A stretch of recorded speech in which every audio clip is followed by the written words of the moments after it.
Lift your voice in praise to Him.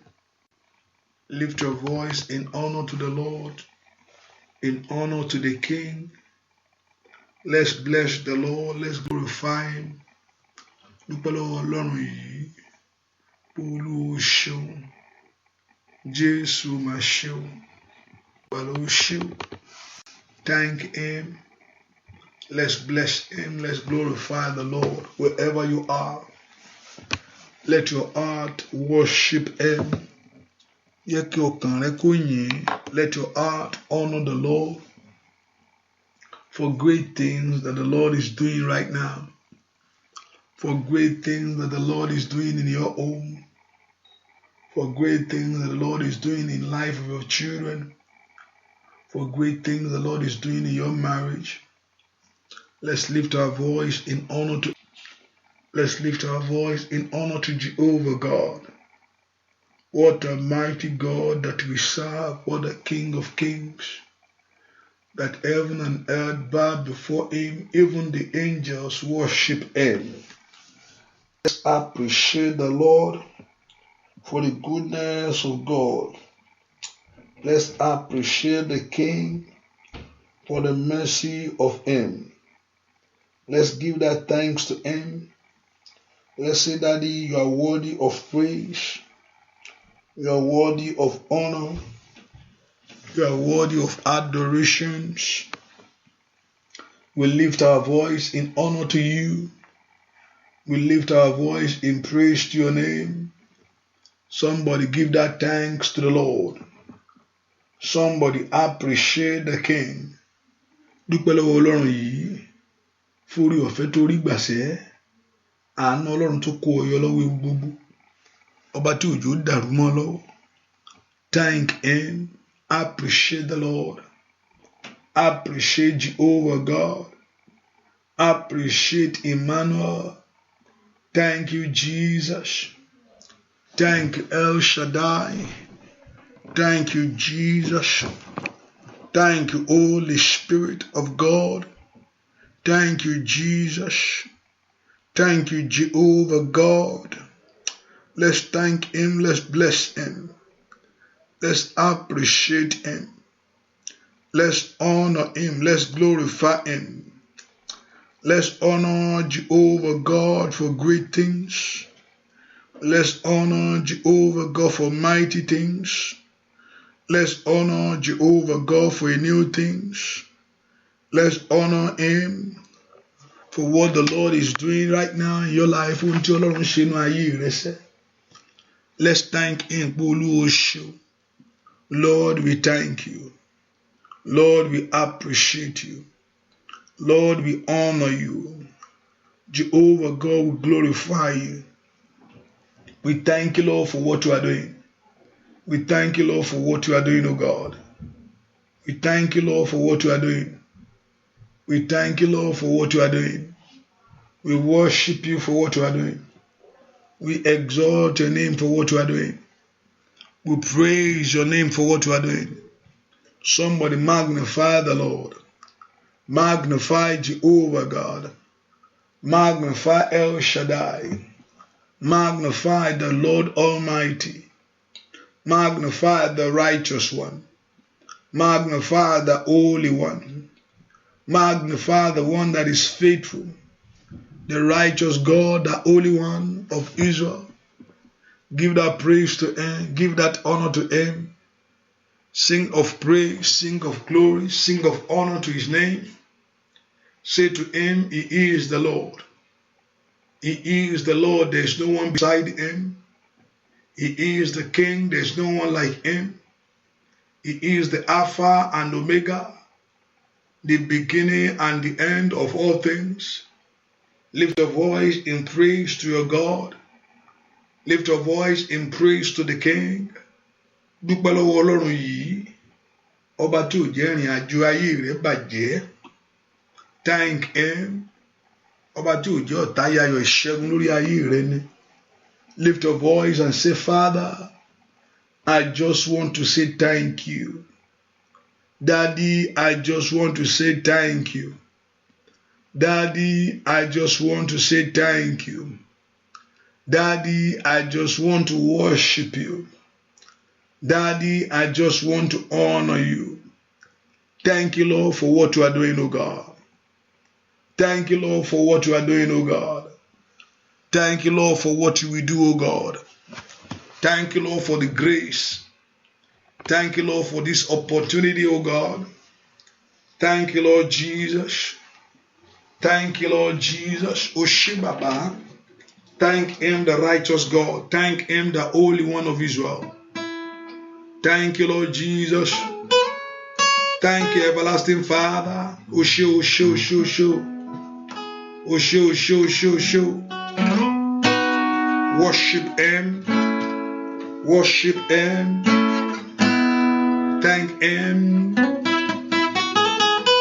Thank him. Worship the Lord.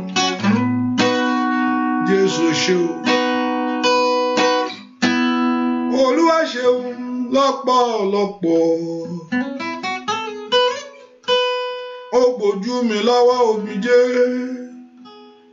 Ó bá wa fapọ̀ sí odi ibojì. Olúwa ṣeun o. Ẹ̀yin ẹ̀tú gbéga. Mo ṣeun. Olúwa ṣeun lọ́pọ̀lọpọ̀. Èṣù gbógun, ọ̀tá gbógun. Ó dàbí pé ká má lọ dújà. Ọdún èṣí lọ, ìmíràn tún dé. Olúwa ṣeun o. Ẹ̀yin ẹ̀tú ìgbéga. Ó ṣeun. Dúpẹ́ lọ́wọ́ Ọlọ́run yìí. Lift your voice in praise to God that you are alive. Thank you for your ọ̀fẹ́ yìí o. Thank you for ìgbàlà yìí. Jésù ṣe o. Gbígbé Olúwa ga bó tóbi.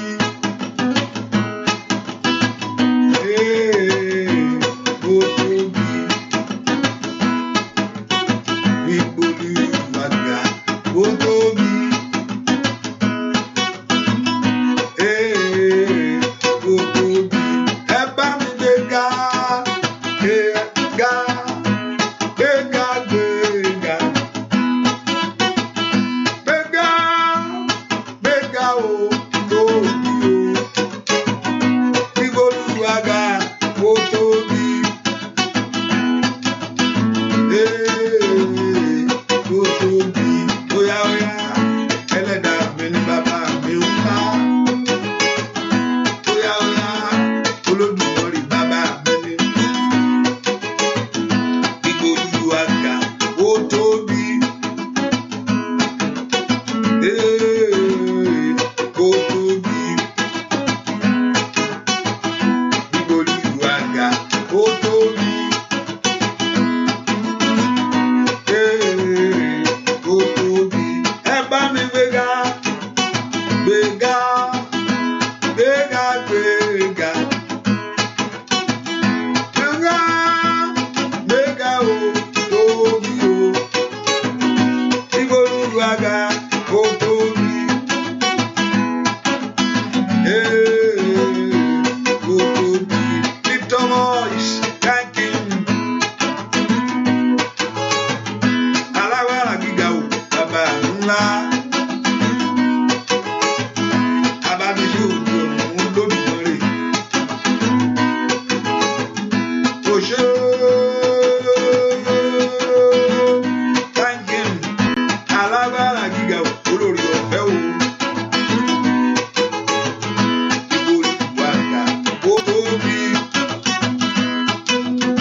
Ọlọ́run yìí ọba tó gbà ọ́, thank him for the grace that you have received from him.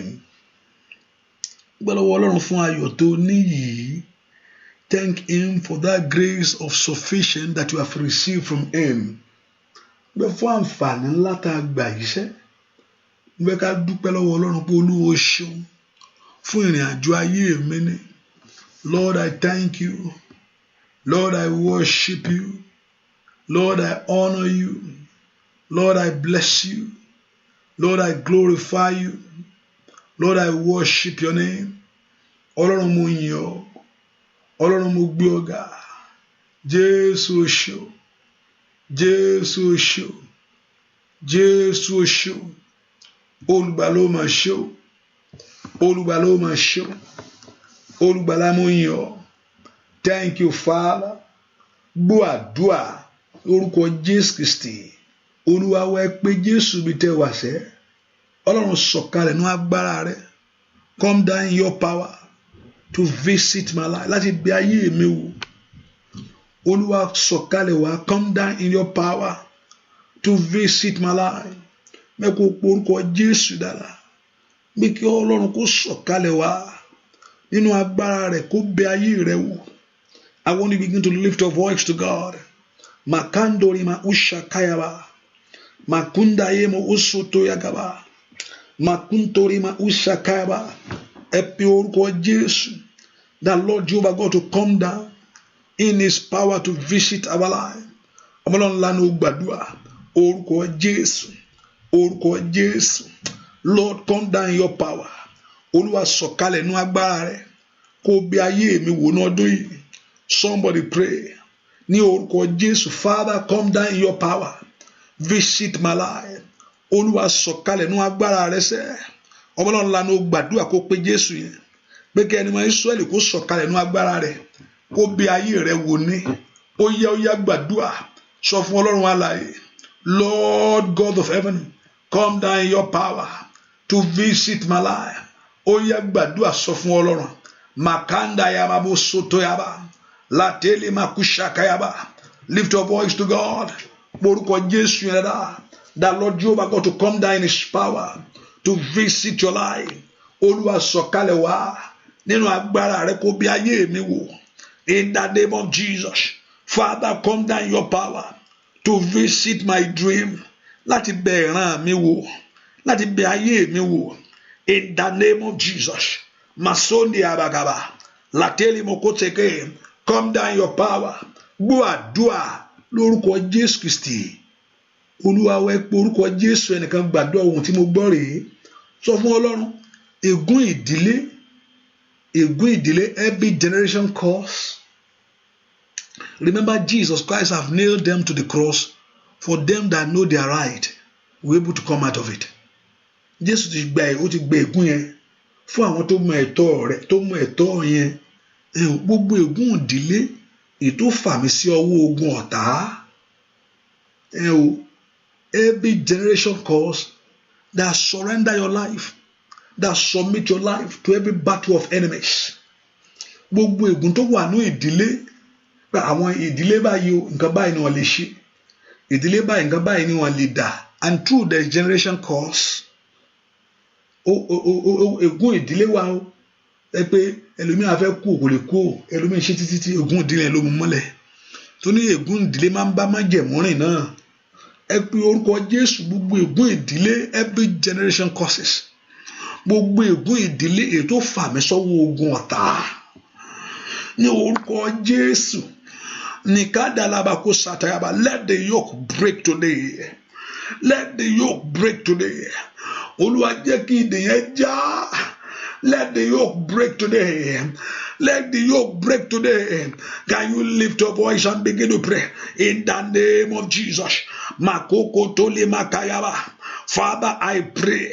Ìwé ègún ìdílé ètò fàmì sọ́wọ́ ogun ọ̀tá. Ó yá alágbàdúrà sí ní orúkọ Jésù. Ọ̀run ṣẹ́ ogun ìfún mi o. Ní orúkọ Jésù. ọ̀run ṣẹ́ ogun inú ayé ọmọ mi, ọ̀run ṣẹ́ ogun inú ayé mi lónìí. Ẹ pe orúkọ Jésù. Gbogbo ègún ìdílé, ohun tó ṣẹlẹ̀ sí bàbá tó ṣẹlẹ̀ sáyé rẹ, làkàlì màkúta káyàbá. Open your heart to pray.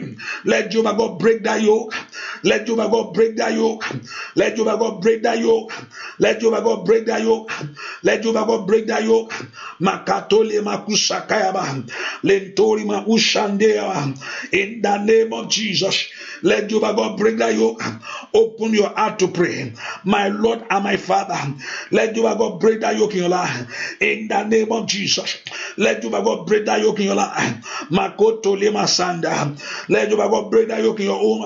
Ní orúkọ Jésù, kẹ́ni máa Israẹli kó já ìdè yẹn. Somebody pray to God. In the name of Jesus, let Jehovah God break that yoke in your life right now. Let Jehovah God break that yoke in your family right now. Let Jehovah God break that yoke in the life of your children right now. Let Jehovah God break that yoke in your marriage right now. In the name of Jesus, Jehovah God break that yoke. Jehovah God break that yoke. Olúwa já gbogbo èdè yẹn náà ayé mi. Gbogbo èdè ègún ìdílé. Ètò tàmí sí ogun. Ìkàyà babos. Ripatoli makasataba. Ripatundori makushateaba. Matoli makusekelebo. Open your heart to pray. Olúwa jẹ́ kí ìdè yẹn já lónìí. In the name of Jesus. In Jesus' name, we pray. Whatever thing that take hold of my life, gbogbo tó di ayé mi mú, Olúwa já ìdè rẹ̀ lónìí. Gbogbo tó di ògo mi mú, ohun tó lérò lórí. What you don't expect is what you are experiencing. Ohun tó lérò wá gan ò rí. Tó bá sọ fún mi pé màá ti máa rí, ohun tó lérò wá gan ò rí. Ṣùgbọ́n ohun tó lérò lórí. Ìdè yẹn jánu ayé mi lónìí. Ìdè ọ̀tá jánu ayé mi lónìí. Ọdún ọ̀tún rèé kò gbúdọ̀ tún jà ọ́ lólè mbẹ̀. The enemy should not rob you of your blessing in 2022. Ọ̀tá ò gbúdọ̀ tún jà ọ́ lólè ohun rere. Ìdè yẹn jánu ayé mi lónìí. Olúwa já ìdè yẹn nú ayé mi lónìí. Bẹ́ẹ̀ kó porúkọ Jésù. Let the Lord break that yoke in my life. Olúwa já ìdè yẹn nú ayé mi lónìí. Let Jehovah God break that yoke in your home. Olúwa já ìdè yẹn nú ayé rẹ lónìí. Ìdè yẹn já nú ayé mi lónìí. Ẹ pe orúkọ Jésù. Olúwa já ìdè yẹn nú ayé mi lónìí. Ẹ̀yin ogun ọ̀run ẹ já ìdè yẹn lórí ayé àwọn ọmọ mi lónìí. Ẹ̀yin ogun ọ̀run ẹ já ìdè yẹn lórí iṣẹ́ mi lónìí. Ẹ pe orúkọ Jésù dára. Ìwọ ìdè yẹn já. Ìwọ ìdè àmúbọ̀ ìjà. Ìwọ ìdè àṣetì ìjà. Ìwọ ìdè ìtìjú ìjà. Ọ̀run kó já ìdè yẹn nú ayé rẹ lónìí. Níbo lo wà? Orúkọ Jésù. Orúkọ Jésù. Orúkọ ńlá Jésù. Olúwa jẹ́ kí ìdè yẹn kó jánu ayé mi lónìí. Ìdè tó dé ògo mi mọ́lẹ̀. Ẹ pe orúkọ Jésù. Ìdè tó dé ayé mi mọ́lẹ̀. Gbogbo ìmísí àwọn ẹni òkùnkùn. Ní orúkọ Jésù lórí ọ̀rọ̀ mi ṣẹ. Somebody pray. Let Jehovah God break that yoke in your life today.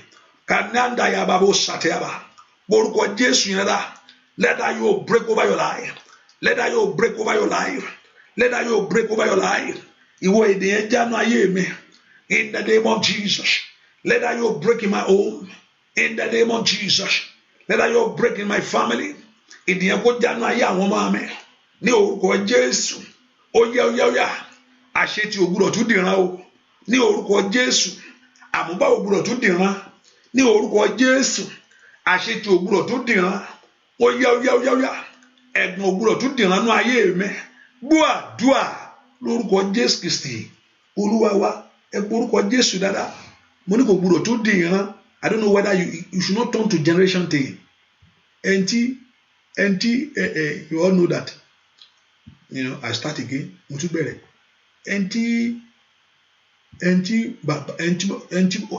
Bàbá rẹ̀ tálákà tí ò ní nǹkan kan. Kí lẹ rò pé ó ṣe ọmọ tí orí ọ̀fẹ́ ò bá dájú fún ọmọ. If there is grace, it's not sufficient for any children. Kí lẹ rò pé ó máa ṣẹlẹ̀ sọ́mọ. Ẹ dá mi lóhùn kíákíá. Talk to me. Ẹni tí bàbá ẹ̀ ò lówó. Tí bàbá ẹ̀ ò lówó tí ò ní nǹkan kan. The father has nothing. The parent has nothing. What do you think is going to happen to the children if grace is not sufficient? for the children. Tí orí ọ̀fẹ́ ò bá dájú fún ọmọ, kí lẹ rò pé yóò ṣẹlẹ̀ sí ọmọ? What do you think is going to happen to the children? Okay. Okay. You also be poor. Ọmọ náà yóò jìyà náà ni. Bó ṣe rí nìyẹn.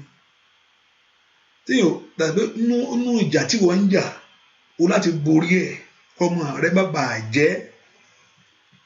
Bẹ́ẹ̀ ni. Obey the parent that the children has nothing. If the grace is not sufficient for the children, oore ọ̀fẹ́ ló máa mú ọmọ tálákà kúrò nínú ìyà. Ìyà dìran ló ń jẹ́ bẹ́ẹ̀. Tí oore ọ̀fẹ́ yóò bá dájú fún ọmọ yẹn náà jẹ́ àtúnjẹ́lẹ̀ tó ju bàbá ẹ̀ lọ. Bẹ́ẹ̀ ni. Ṣùgbọ́n when the grace sufficient, ó lè mú ọmọ yẹn kúrò nínú ìyà. So ìyà kúrò nìyẹn. Tí oore ọ̀fẹ́ ò bá dájú, if the grace is not sufficient, ìyà dìran nìyẹn. Ọmọ tí bàbá rẹ̀ jìyà, ọmọ tó náà bí, níbo ló bá bí sí? Àìmọye èèyàn bẹ́ẹ̀. There are many people like that in life. Àìmọye bẹ́ẹ̀ tó pé they can't survive in life. Ìyà yẹn ò tán o, ìyà dìran. Òṣì dìran, ẹ̀gàn dìran, àìnílé ọkọ dìran. Ohun tó lè ṣẹlẹ̀ sí grandpa mi wọ́n ló ṣẹlẹ̀ sí, grandkini kan ló ṣẹlẹ̀ sí. Ìyà ẹ pé orúkọ Jésù má jẹ́ mú ìyà yìí fire. Mi má tó ń ṣẹlẹ̀. I don't know what you are going through. Likanda yababo kashandi yabokaba. I don't know what you are facing right now. Olúwa já ìdè yẹn lórí ayé mi lónìí. Ìdè yẹn rí kàbáwò sàtẹ́lẹ̀bà. Let that battle come to an end in my life. Let that battle come to an end in my life. Let that battle come to an end in my life. Lórí mi dá ìyà yẹn dúró. Lórí ọmọ mi dá ìyà yẹn dúró. Lórí ọkọ mi dá ìyà yẹn dúró. Lórí iṣẹ́ mi dá ìyà yẹn dúró. Put an end to this. Ẹ pe orúkọ Jésù. Likanda yamamo sotoli makata. Likanda yamako parusate. Ẹ pe orúkọ Jésù. Ìyà ò gbọdọ̀ tún jẹ ayé rẹ kó tún jẹ ọmọ rẹ sẹ́. Nítorí mako perusate ma. Orúkọ Jésù ọ̀tá ò gbọdọ̀ tún dé ọ kó tún dé ọmọ. Ẹ pe orúkọ Jésù. Gbogbo wáyà ọ̀tá. Gbogbo wáyà ní òkùnkùn lórí mi lónìí. Olúwa dá dúró. Lórí ọmọ mi dá dúró. Lórí ìran mi dá dúró. Ní orúkọ Jésù. Ask the Lord to put an end to it. Ask the Lord to put an end to it. Ask the Lord to put an end to it. Ask the Lord to put an end to it. In Jesus' name, we pray. I want you to call upon the Lord. Lord, arise to fight for me. Olúwa dìde kó gbè mí níjà. Bíbélì sọ pé àwọn ogun kan wà. Talks about a battle that is stronger than you. Ogun kan jù yẹn lọ. Hallelujah. Àwọn ogun kan wà jù yẹn lọ. Ìdí tí yẹn fi sátọ. That's why we are here before God of heaven. Bí ogun yìí jù mí lọ Ọlọ́run, dìde fún ìgbèjà mi. Lord, ipò yìí tí mo wà yìí mi mọ bí n ṣe jáde. Ẹ̀yin ọgbọ́n ọ̀run ẹ fà mí jáde. Olúwa mi mọ̀nà àbáyọ fún ayé mi yìí. Ṣùgbọ́n o mọ̀, I don't know a way out, but you have a way out for me. Olúwa mú mi jáde. Olúwa mi mọ̀nà tí ń gbà. Bọ̀ mú mi rìnrìn àrìn ẹ̀ṣẹ̀. Ẹ pe orúkọ Jésù lọ́wọ́ ogun tó jù mí lọ yìí. Lọ́wọ́ agbára alágbára fìyà jẹ ayé ẹni. Ọdún ọ̀tún rẹ̀ kò gbọdọ̀ tún fìyà jẹ ọ́. Ó dán ọkọ̀run kọ ìyànú ayé rẹ̀. Ó dán kí ọ̀run kó ìṣìnú ayé rẹ̀. Ó dán kí ọ̀run kó àmúbọ́nú ayé rẹ̀ sẹ́. Lọ́wọ́ alágbára fìyà jẹ ayé ẹni. Everyone must reject it in the name of Jesus. You must say no to it. You must say no to it. You must say no to it. You must say no to it. Ó dá kí ìyà yẹn kó dópin. Ó dá kí àmúbọ́ yẹn dópin wá. Ó dá kí ìtújú yẹn dópin. Níbo ló wà màmá? Olúwa fi òpin sí ìyà ayé mi lónìí. Ali alabo sata. Ali amahu satelia. Bí orúkọ Jésù yẹn. Olúwa fi òpin sí òṣì ayé mi yìí. Ní orúkọ Jésù. Gbọ́ àdúà lórúkọ Jésù Kristi. Olúwa wa, ẹ pé orúkọ Jésù. Gbogbo ogun tó ń túra ẹ̀ múnú ayé mi. Every battle that always reinforces himself. Ogun tó máa ń tú rẹ̀ mú. Lápá mo ti rò pé ní ọdún wọn á fún mi. Oṣù dọdún ó tún di nǹkan mi. Wọ́n ní kí n wálé nì. Ó tún di nǹkan mi. Wọ́n sọ pé gbogbo ogun tó máa ń tú rẹ̀ mú nínú ayé mi sẹ́, Olúwa ṣẹ́ ní àṣẹwọlẹ̀. Every battle that always reinforces himself. Ogun tó máa ń tú rẹ̀ mú ní ìrìn àjò mi. Ìwọ ogun tó ń tú rẹ̀ mú nínú ayé àwọn ọmọ mi o. Iná ọ̀run sọ di asán lónìí. Iná ọ̀run, let the fire of God set it to destroy it. In that, let the fire of God burn it to ashes. Kí Ọlọ́run kó sọ ogun náà di eérú lónìí. Ogun ènìyàn tó máa ń tú rẹ̀ mú. Àwọn tó ń yalé ká. Àwọn tó ń yalé ká tó ń wo ìgbédìde pé wọ́n ti fẹ́ ràn lọ́wọ́ o. Ẹ bá ń dènà ẹ̀ṣẹ̀, má jẹ́ orí ìrànlọ́wọ́ yẹn. Ní orúkọ Jésù. Ìwọ ogun tó máa ń tú rẹ̀ mú lórí ayé àwọn ọmọ mi sẹ́. Nínú ọdún ìdí asán. Látinú àdúrà ìdí asán. That Lord should set that battle on fire. That Lord should set that battle on fire. Upon our life, upon our work. In the name of Jesus. Upon this ministry, upon every life of everyone. Nínú ayé ẹnìkankan nínú ìjọ yìí bàbá. Ní orúkọ Jésù. Ìwọ ogun tó máa ń tú rẹ̀ mú sẹ́. Ìwọ ogun tó máa ń tú rẹ̀ mú. Ní orúkọ Jésù. Lift your voice to God. Ask the Lord to destroy it. Ask the Lord to set it on fire. Ask the Lord to set it on fire. Ask the Lord to set it on fire. Ask the Lord to set it on fire. Ask the Lord to set it on fire. Ask the Lord to set it on fire. Ask the Lord to set it on fire. Ask the Lord to set it on fire. Makapato kadayaba. Kado kandeli moko prando tikelebo. Lato prendo sikelebo. Ask the Lord to set it on fire. Olúwa dáná sun ogun náà. Olúwa dáná sun ogun náà. Olúwa ṣẹ́gun ogun náà. Olúwa tú ogun náà ká. Abala ńlá ló gbàdúrà bí orúkọ Jésù. Bí kí Olúwa kó dáná sun ogun náà. Bí kí Olúwa kó tú ogun náà ká. Ní orúkọ Jésù. Ogun tó máa ń túra ẹ̀ mú. Ogun tó máa ń túra ẹ̀ mú ní ayé mi sẹ́. Ní orúkọ Jésù. Gbọ́ àdúrà lórúkọ Jésù Kristi. Olúwa wá. I can give you. Ọlọ́run sọ fún Ísírẹ́lì kó jáde Egypt. Ṣùgbọ́n Fáráò tún lé wọn lọ o. Àgbà tó sọ pé Ọlọ́run sọ fún Fáráò pé ogun tẹ́ ẹ̀ ní wá rí kíní yìí mọ́. Ṣùgbọ́n tí kúrò ní Egypt kí Fáráò tún tẹ̀lé wọn. Títẹ̀lé Fáráò ó lọ reinforce ara ẹ̀ wá ní o. Hallelujah. Pharaoh pursuing them, he reinforced himself to put them back in captivity. Láti dá wọn padà sínú ipò ẹrú padà, ó lọ túra ẹ̀ mú ní. Pharaoh lé wọn, ó lọ túra ẹ̀ mú sẹ́, pé àníṣe ẹ̀yin yìí lè lọ́bẹ̀ kankan, ṣerúkú ni. Pé this one, you oppress to the last moment of your life. You oppress to the last moment of your life. Ohun tó sọ nìyẹn. Ẹ porúkọ Jésù, ó ti wọnú ọdún ọ̀tun yìí. Ó ti wọnú ọdún ọ̀tun yìí sẹ́. Ẹ bá ogun yẹn wí.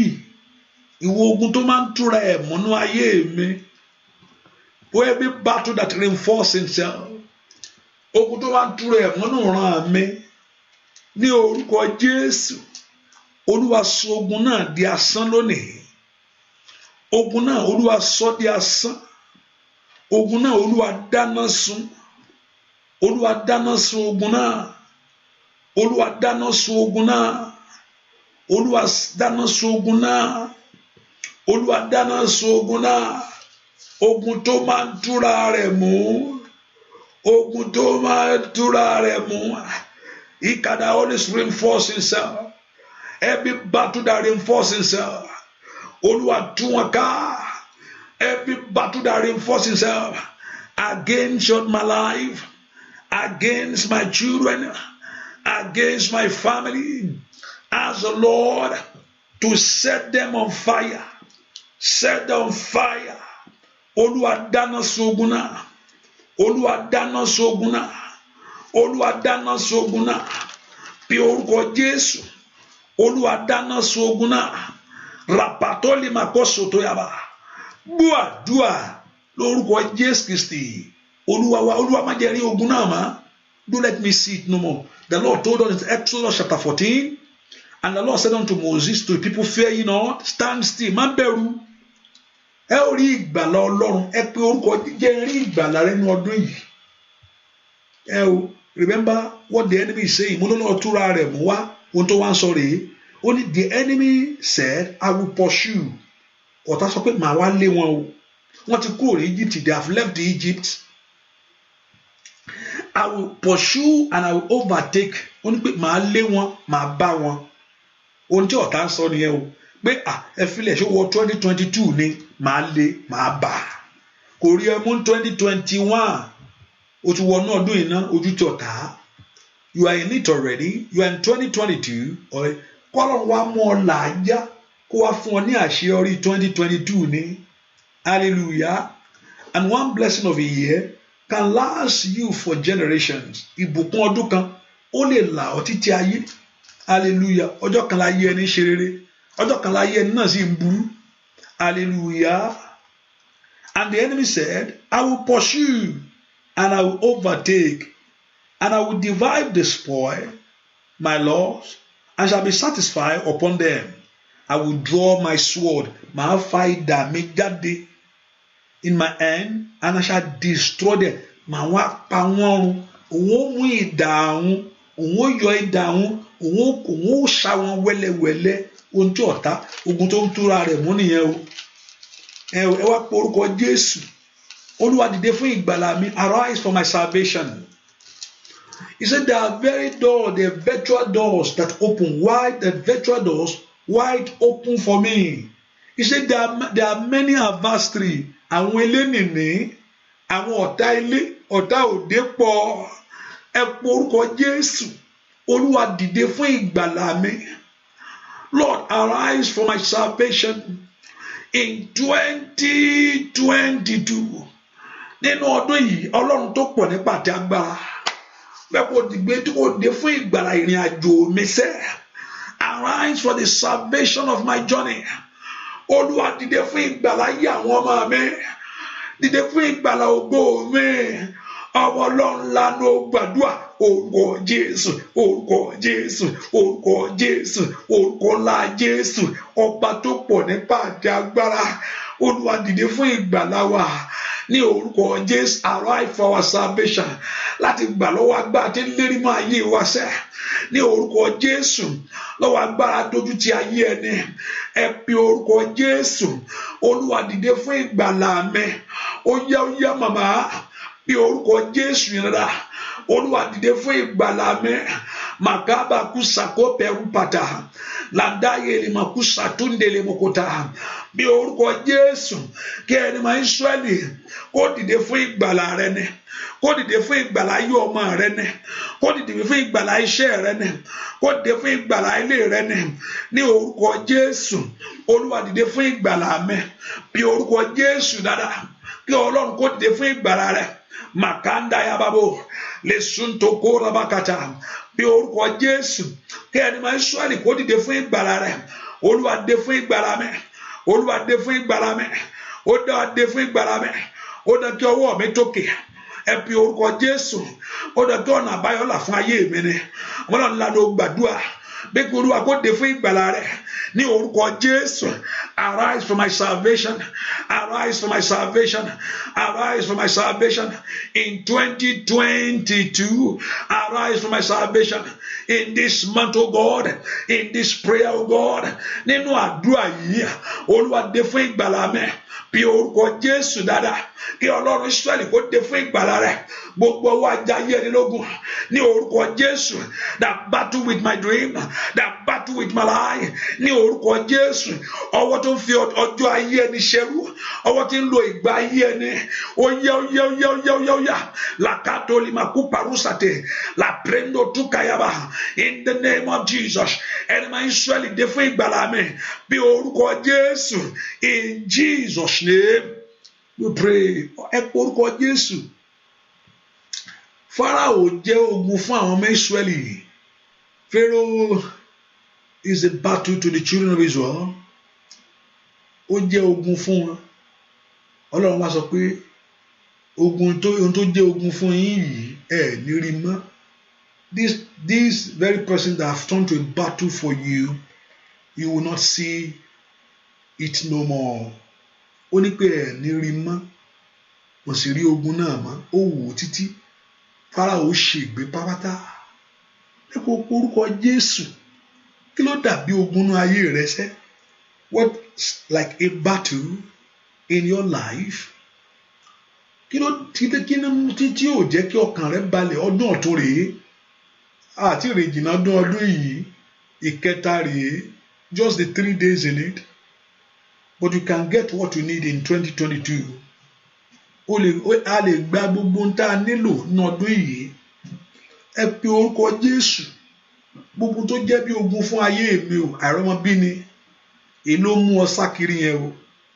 Àìrọ́kọ yẹn ló mú ọ sá kiri yẹn o. Àìníṣẹ́ yẹn ló mú ọ sá kiri yẹn o. Ẹ pe orúkọ Jésù. That the Lord Jehovah God to scatter. That the Lord Jehovah God to scatter. That the Lord Jehovah God to scatter. The Lord Jehovah God to scatter. Pe orúkọ Jésù.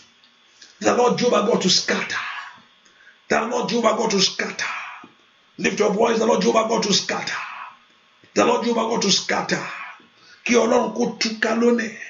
Somebody pray. The Lord Jehovah God to scatter. In the name of Jesus. Whatever thing that have turned to a battle in your life. Gbogbo tó ti dàbí ogun ní ayé mi. Ní orúkọ Jésù. Gbogbo tó ti dàbí ogun lórí iṣẹ́ mi. Ní orúkọ Jésù. Ask the Lord to scatter it. Ask the Lord to scatter it. Father, scatter it. Father, scatter it. Father, scatter it. Father, scatter it. Ní orúkọ Jésù. Makanda ya bagaba. Makondo ya makasaida. Matori makutali mane. Sodayala ba wosate. Gbọ́ àdúà lórúkọ Jésù Kristi. Olúwa wa ohun tí mò ń wò rèé. Mo sì fẹ́ kó fi gbàdúà. Ìbéèrè tán béèrè lọ́wọ́ mi ni màá sọ fún ọ. The same question I was asked, also I'm going to throw it at you. Like a bottle. If you have a bottle, I'm looking at that bottle.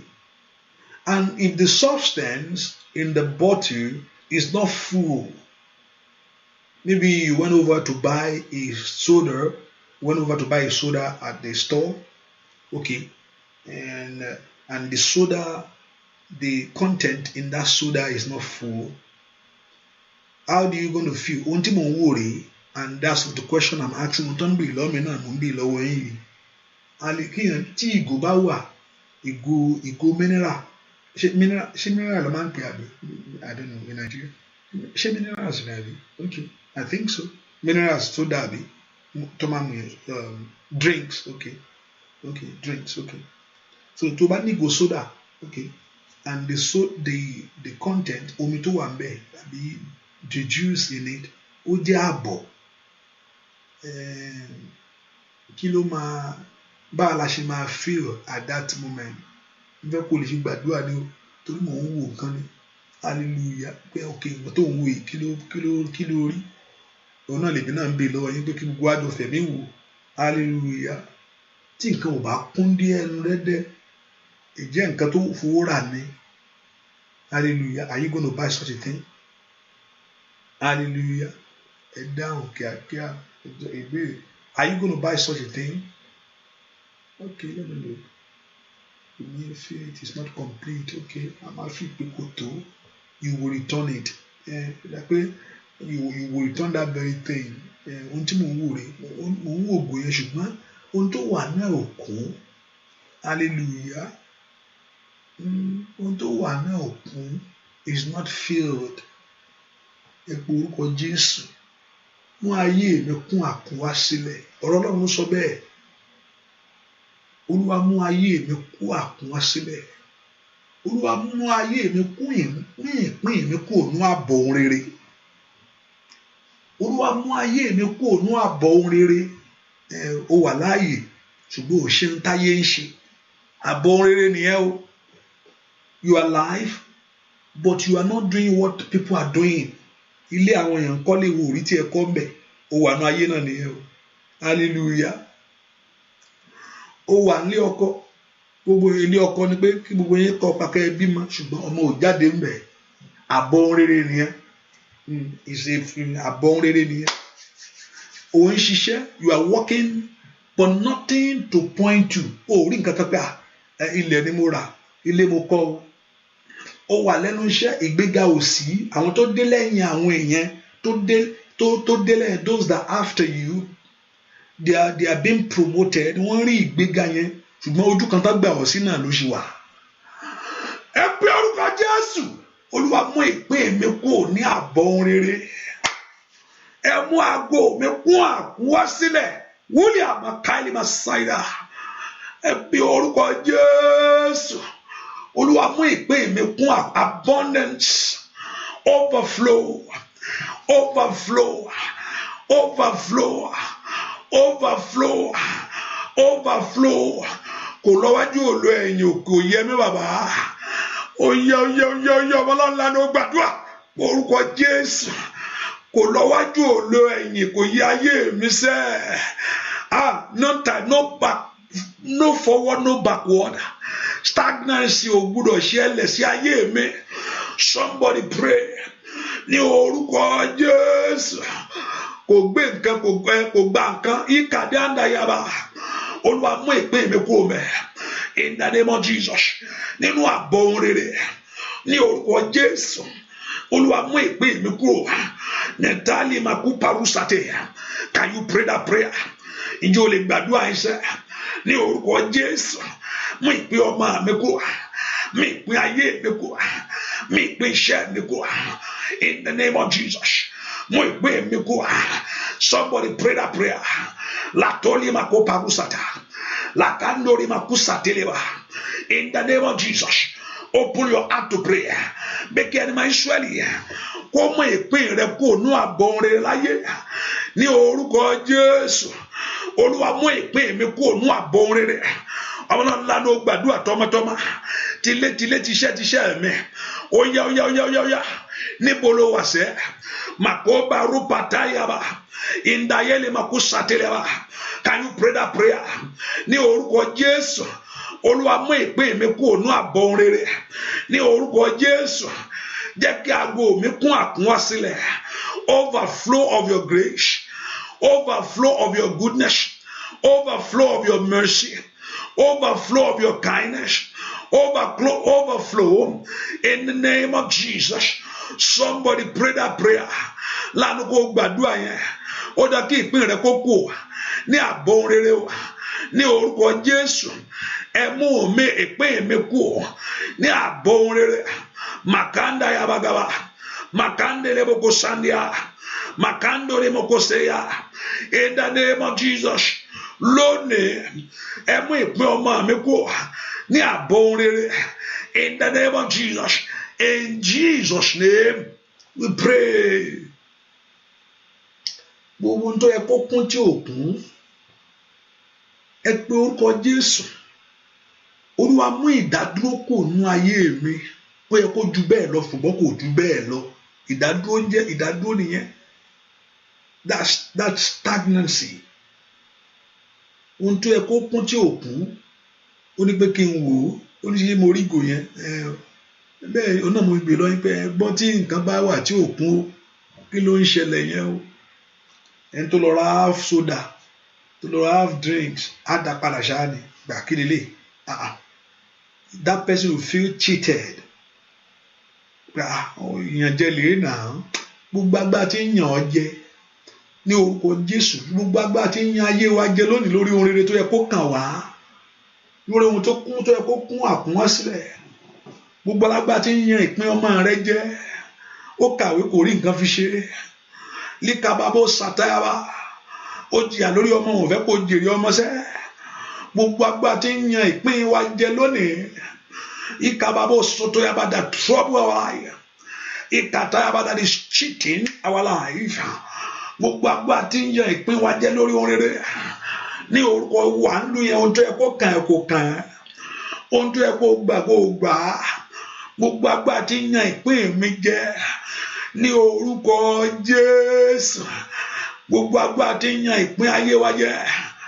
Ìka bàbá ọkọ parusata. Agbára náà kó Olúwa kó sọ di asán. Ọ̀run kó sọ di asán. Let God put such power to shame. Let God put such power to shame. Let God put such power to shame. Let Jehovah God put such power to shame. In the name of Jesus. Kí Olúwa Ọlọ́run Ísírẹ́lì kó dojú ti agbára náà. Olúwa Ọlọ́run Ísírẹ́lì kó dojú ti agbára náà. Olúwa Ọlọ́run Ísírẹ́lì, in the name of Jesus, to shame such power. In the name of Jesus. Kí Olúwa Ọlọ́run Ísírẹ́lì kó dojú ti agbára náà. Kí Olúwa Ọlọ́run Ísírẹ́lì. Somebody pray that prayer. La toca tuta taya. Kado comprondo siketelebo. Mato prendo tiketelebo. Matumbe rababusha telebo. Matundelemo ko prende kelebo. Mayala bakushandelebo. Matutori makuta kayaba. Makondelemo ko parusate. Matuteli makuta kayabo. Lateli moko pradagaba. Mashunto koriba ko shandelebo. Makompredo ko pirusata. Make you Olúwa Ọlọ́run Ísírẹ́lì kó dojú ti agbára náà. Gbogbo agbára tí ń yan ìpín jẹ. Gbogbo agbára tí ń yan ìpín ayé ẹni jẹ. Ní orúkọ Jésù tí ò fẹ́ kó kún àkúnwá sílẹ̀. That is always cheating your life. That is always robbing your life. In the name of Jesus, of great things, of fulfillment, of breakthrough, of success, of open heaven, of great things in life. In the name of Jesus. Dua. Orúkọ Jésù Kristi. Olúwa wa orúkọ Jésù. Call the name of Jesus. Ẹni tó wà lórí ọ̀rọ̀ ayé mi. Ẹni tó wà lórí ọ̀rọ̀ ayé, I know it's Satan himself. Àtàwọn amẹ̀wá rẹ̀. Satan gangan ló wà lórí ọ̀rọ̀ èèyàn. That's number one enemy. The number one enemy is Satan. Kólúwa kó bá wí. The number one enemy of my life is Satan. That's why you need the victory over Satan himself. Because if you focus on that, if you focus everything on that very person, Satan tó jẹ́ number, how to be ẹlòmíì dìde, he will lift another someone else up. Because number one enemy, kò ń ṣe ẹni yẹn gan. The number one enemies of our life is Satan himself, only ọ̀tá wa. Gbogbo àwọn yẹn, màmá kan tó wà ní family ni, bàbá kan tó wà ní family ni, ọ̀rẹ́ kan tó wà níbì kan ni, aládùúgbò kan ni, màmá kan tó wà nínú ìjọ ni, àǹtí kan tó wà níbì kan. Ó gbé yẹn dìde ni. Ìyẹn náà sì fi ara rẹ̀ jì. Ẹni tó sì fi ara rẹ̀ jì fún ayé rẹ̀ fún ìyà, Ọlọ́run yóò dojú tì torí kò fi ti Ọlọ́run ṣe. Bẹ́ẹ̀ni, number one enemy of our life is Satan. So ó máa ń lo oríṣiríṣi èèyàn. Ọlọ́run lè mú kan kúrò àjọ òkè, ṣùgbọ́n tọ́lọ́run bá ti bá Sátánì yẹn wí tó gbàgbá lọ́wọ́ ẹ̀. Ọlọ́run bá Sátánì wí, olórí ogun Páṣà fún Dáníẹ́lì, ó ní Olúwa bá ọ wí. Olúwa Ọlọ́run àráyé bá ọ wí. Ẹ pe orúkọ Jésù. Ẹni tó fara rẹ̀ jì fún ayé mi o. Anyone, Olúwa bá Sátánì wí àti ẹni tó fi ara rẹ̀ jì. Lord, rebuke Satan and those that gave themselves up for it, for evil assignment over my life. Olúwa bá Sátánì wí nínú ayé mi. Sátánì, Olúwa bọ́ wí nínú ayé mi. Àti gbogbo èèyàn tó fi ara rẹ̀ jì nínú ìran mi. Àti gbogbo àwọn èèyàn tó fi ara rẹ̀ jì ní àdúgbò mi. Láti gbógun ti ògo. Ẹ pe orúkọ Jésù. Somebody open your mouth and pray. That Lord rebuke you. Olúwa bọ́ nínú ayé àwọn àmì gbogbo. It was Sátánì. It was Sátánì. The Lord rebuke you.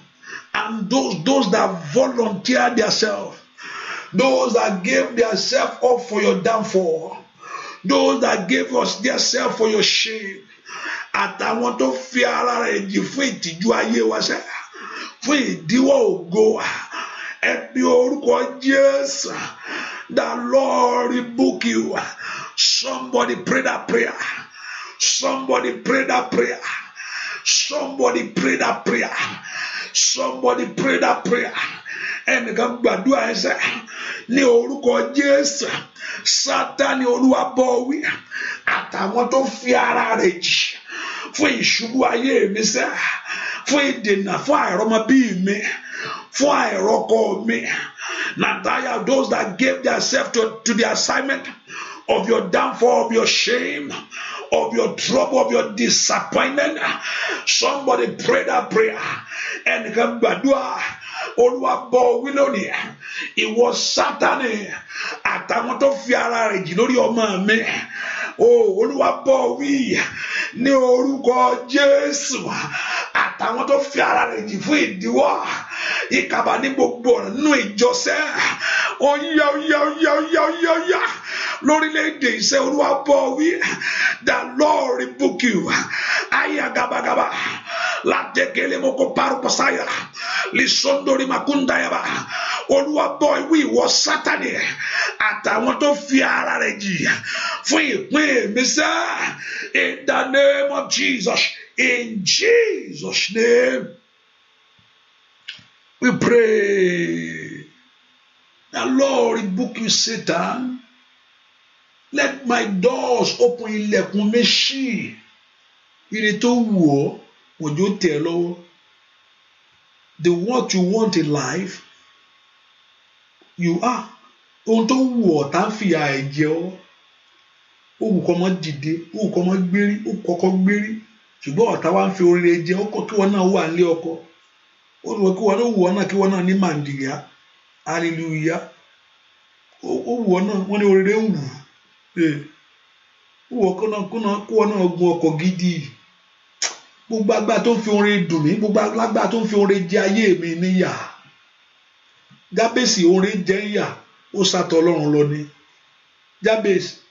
Jabez, they suffered him on good things in life, but he went before the Lord to lift up his voice before Jehovah God, and the Lord restored the glory back to him. Ọlọ́run dá ògo yẹn padà fún Jábèsì. Gbogbo agbára tó ń fi orin jẹ mí níyà, gbogbo agbára tó ń fi ọkọ jẹ mí níyà, ọkọ wù mí, èmi náà fẹ́ lọ́kọ, èmi náà fẹ́ bímọ láyé, orin wù mí. Gbogbo agbára tó ń fi ìwé ìgbélu jẹ mí níyà, èmi náà fẹ́ mi ì fẹ́ dúró sójú kan, èmi náà fẹ́ rìnrìn àjò. Bẹ́ẹ̀ ni kò yẹ kó máa wò lọ́ọ̀kan, kò yẹ kó ojú àlá bí kò máa ná. Ọ̀pọ̀lọpọ̀ àṣeyọrí àjò àlá lónìí, kò ní àṣeyọrí ojú ayé. Mo ríra mi pé mo ń gun mọ́tò, mo ríra mi pé mo lọ́kọ, ọkọ̀ ojú àlá lẹ́lòmíì ní. Hallelujah. That means you only have fun in the dream, not the physical life. Hallelujah. Alágbá tí ń fi àìrè jẹ ọ́, ojú àlá ló ti ń kọ́lé, ṣùgbọ́n ojú korojú òrí kọ́. Ìkàpàwọ́ sàtáyàlábà lè torí màkúntà kàtàkàbà. Gbogbo alágbá tó ń fi orin rere dùn mí.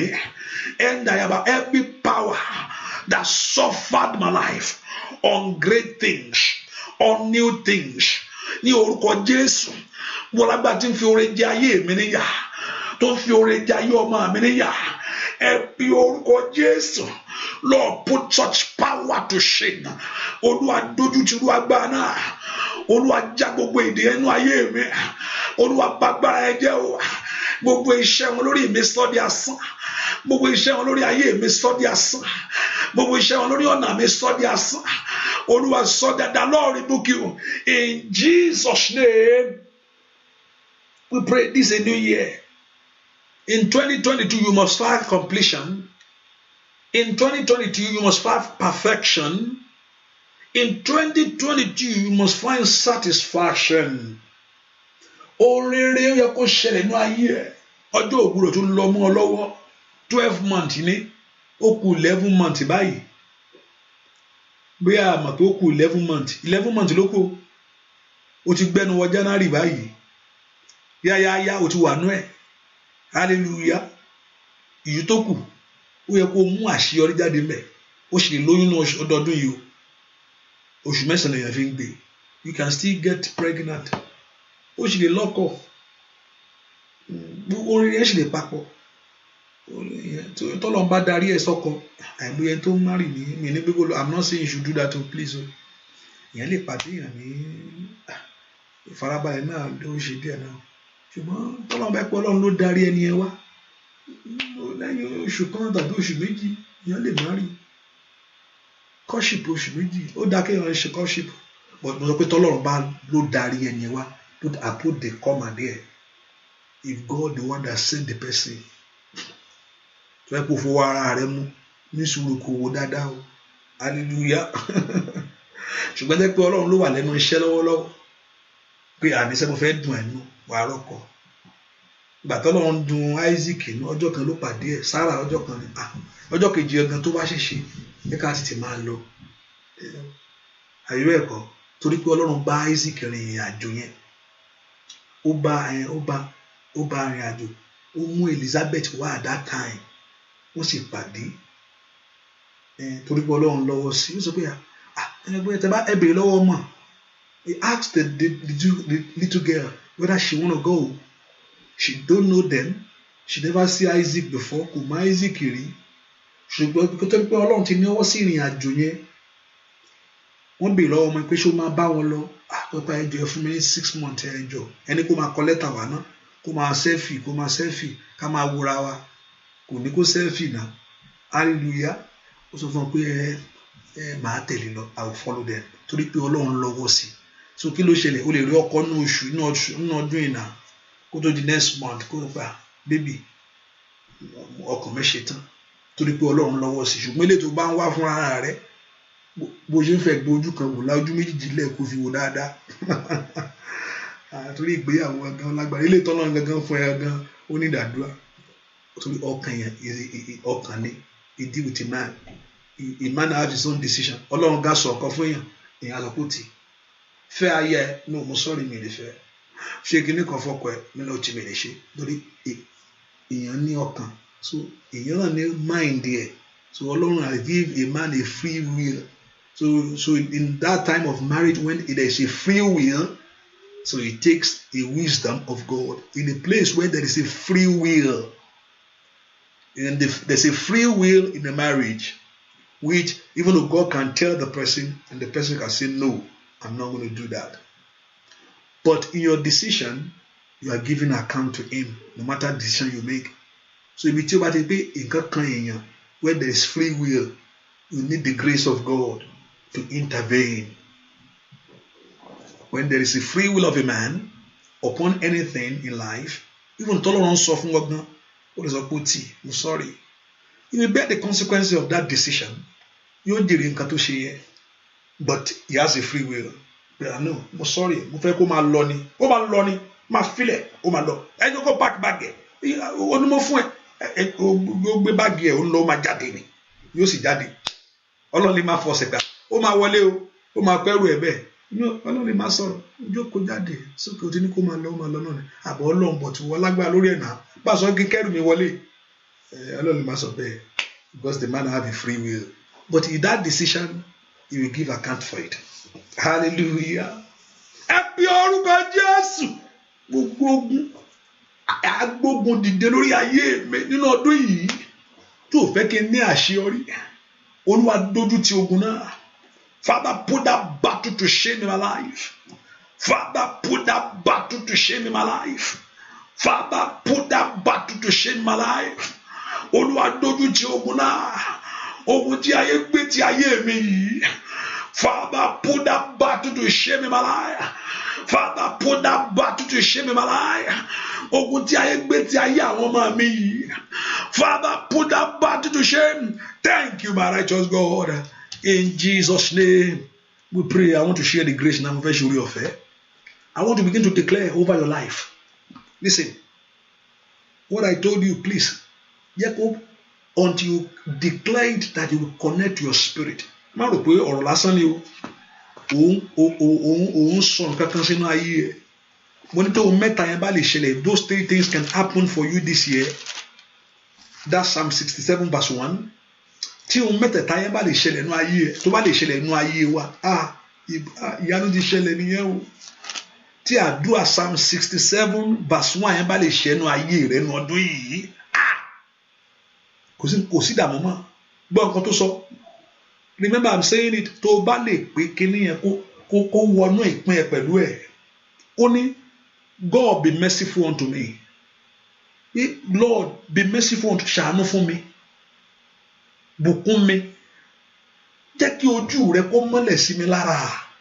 Níbo lọ̀tá fẹ́ sá sí? Ìgbà tí ojú Ọlọ́run bá tàn mọ́lẹ̀. Ohun tó pamọ́. Ibi tí ọ̀tá ti ń ta fọ òkùnkùn. Kò lè dúró bẹ̀ mọ́. Torí pé ojú Ọlọ́run ti mọ́lẹ̀ sí ọ lára. When God bless you, òun jáde wàá rówó ná, wàá gbénú àlàáfíà tó sì ṣàánú fún ọ. Ibi ò lè bẹ ẹ nìyẹn. Kí gbogbo èèyàn kan bí kò lè kàn ọ́ torí pé àánú Ọlọ́run dájú lórí ayé ẹ. Bẹ́ẹ̀ kó orúkọ Jésù kó gbàdúrà ẹ Psalm 67 verse 1. So tell the Lord, be merciful unto me in 2022. Bless me in 2022. Cause your face to shine on me. Jẹ́ kí ojú rẹ mọ́lẹ̀ sí mi lára. Olúwa ṣàánú fún mi. Olúwa bùkún mi. Jẹ́ kí ojú rẹ kó wá mọ́lẹ̀ sí mi lára. Ọmọ Ọlọ́run sọ́dàdúà orúkọ Jésù. Father, be merciful unto me upon my life, upon my business, upon my children, upon my wife, upon my house, upon my success, oh God. Be merciful unto me. Olúwa ṣàánú fún mi. Olúwa bùkún iṣẹ́ mi. Olúwa bùkún ayé mi, bùkún ìdáwọ́lé mi ní ọdún yìí. Bùkún ìrìn àjò mi. Kó wá jẹ́ kí ojú rẹ mọ́lẹ̀ sí mi lára. Dàpọ̀ ò lè bọ́ kòtò nìyẹn. Ò lè já sí kòtò ọ̀tá. Ò lè ṣubú sí ọwọ́ ìdẹ̀kùn ẹ̀kọ́ ní òkùnkùn. Torí pé ojú Olúwa mọ́lẹ̀ sí ọ lára. Ó yá. Bí orúkọ Jésù. Daddy, be merciful unto me. Bùkún ayé mi. Ó jẹ́ kí ojú rẹ mọ́lẹ̀ sí mi lára. Ọmọ Ọlọ́run gbọ́ àdúrà yẹn. Àwọn tó rí ẹ wọ́n rí ọ̀nà ọdún yìí.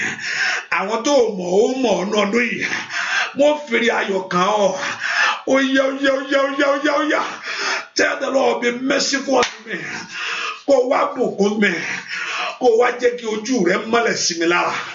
Somebody pray that prayer. Be merciful unto my house. Ṣàánú fún ilé mi. Be merciful unto my house. Ṣàánú fún ilé mi.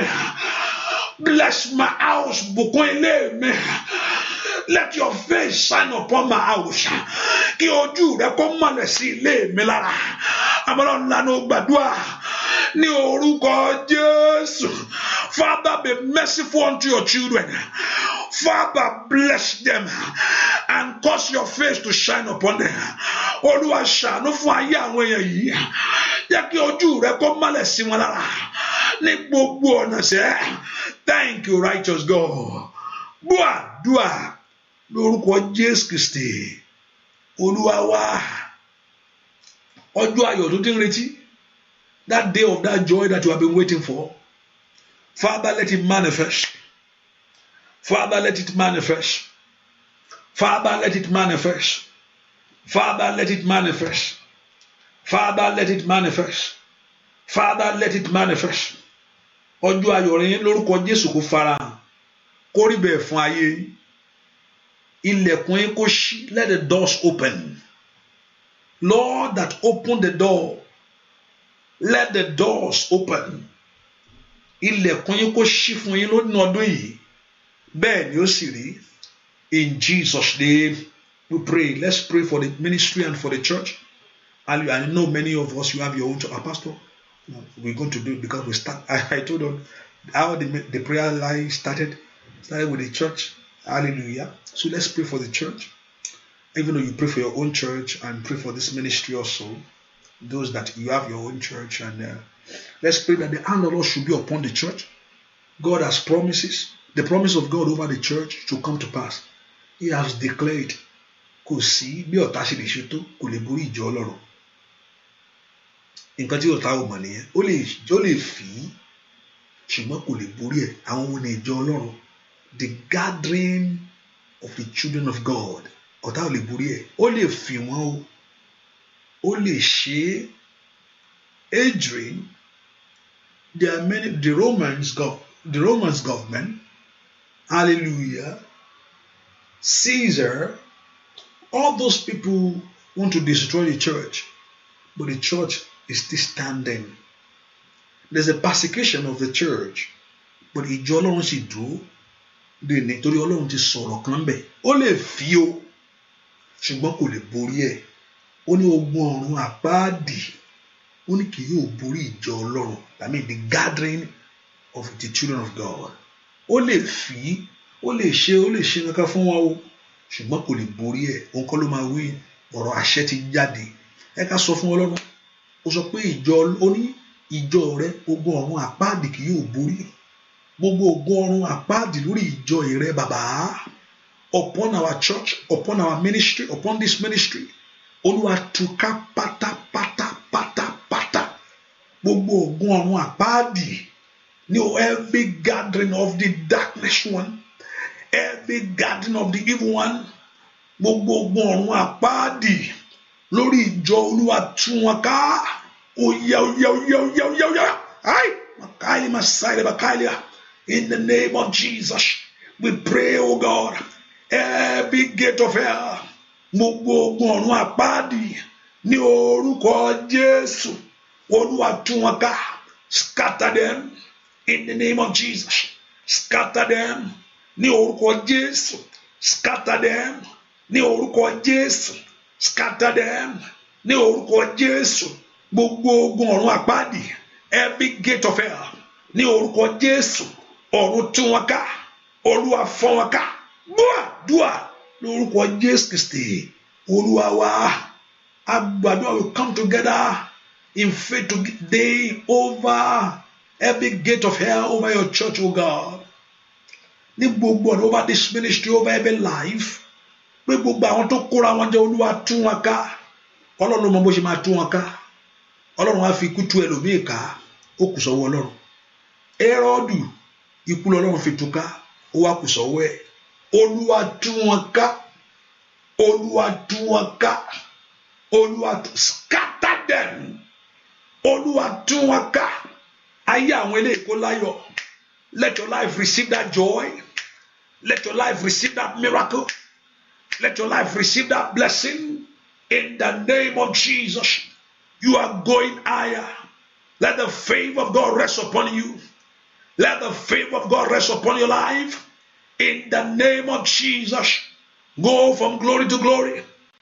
Go from glory to glory. You will excel. 2022 shall deliver to you the blessing, the joy in it. I obey. 2022 shall deliver to you the glory in it. So shall it be. In Jesus' name, our Lord, we pray. Say that amen, amen. Say that amen, amen. Say that amen, amen. In Jesus' name, hallelujah. Praise the Lord. Let us put in mind, I told us, I've said it, let me repeat myself very well so we can understand. That there's two prayers that I know, but I know that it cannot change. It's whether in the morning and also in the evening, but except maybe there's things happen or something like that. I will try my possible best, and probably don't be only me. If it's okay, I can move prayer to any time. That's why I say follow. I can say okay, meet me by 9, meet me by 12. So that's why I want you to get into the flow of the prayer. That's what the flow of it. I want you to get into it. Not like, oh, mo ti mọ̀ pé aago mẹ́ta, mo ti mọ̀ ẹ gbàgbé mo pa aago mẹ́rin. Mo lè sọ pé okay, bóyá mi wà láago méjìlá, aago mẹ́ta ni mo wá. That way you are in the flow already, you will know. Hallelujah. Okay, aago. So I want you to get in the spirit of that prayer. So you get into the flow of it. Not like, oh, I know.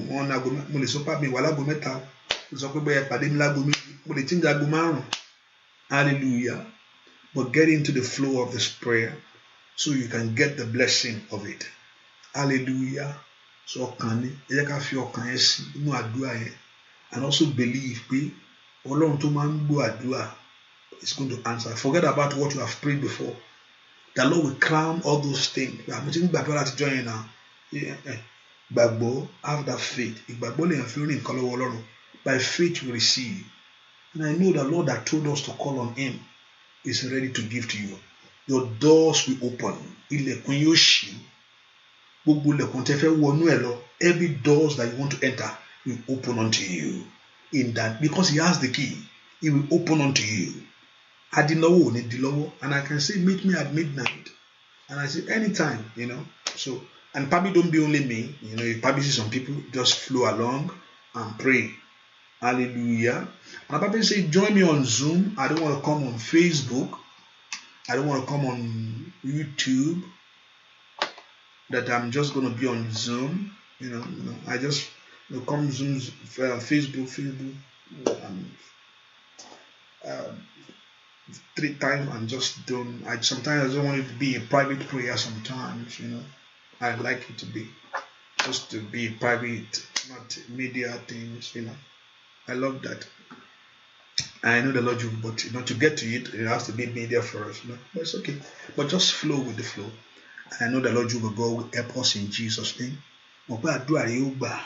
Ọlọ́run tá a ké pè ní ọdún yìí yóò gbọ́. Tó lójú fi bẹ̀rẹ̀ oṣù yìí pè é. Lórúkọ Jésù gbogbo oṣù tó kù ó ní ìsinmi náà ẹ̀. Gbogbo oṣù tó kù, gbogbo ọjọ́, all the days and the rest. Not only this year alone, for the rest of your life, you will have rest. Any ìsinmi. I'm not just praying for the rest of the month of this year. I'm praying for the rest of your life. Ìsinmi for the rest of your life that Lord will give to you. Bẹ́ẹ̀ ni ó sì rí. Orí ọ̀fẹ́ Jésù lọ́wọ́ by the grace of Jesus Christ. Kẹ́ẹ̀mí Ọlọ́run kó balẹ̀ ayé. Let that water be covered by the blood of Jesus Christ. In the name of Jesus. Let the glory of God shine through that water. Receive the blessing. In Jesus' name we pray. Amen. Amen. Amen. Amen. See you tomorrow morning. Hallelujah. It's not that I say see you tomorrow morning. Probably that I don't say you can see you tomorrow. Also, you can still pray no, I'm not saying today. I told you flow. I can say, pray, see at midnight. Just flow with me. I know the Lord will bless you. God bless you. Bye-bye.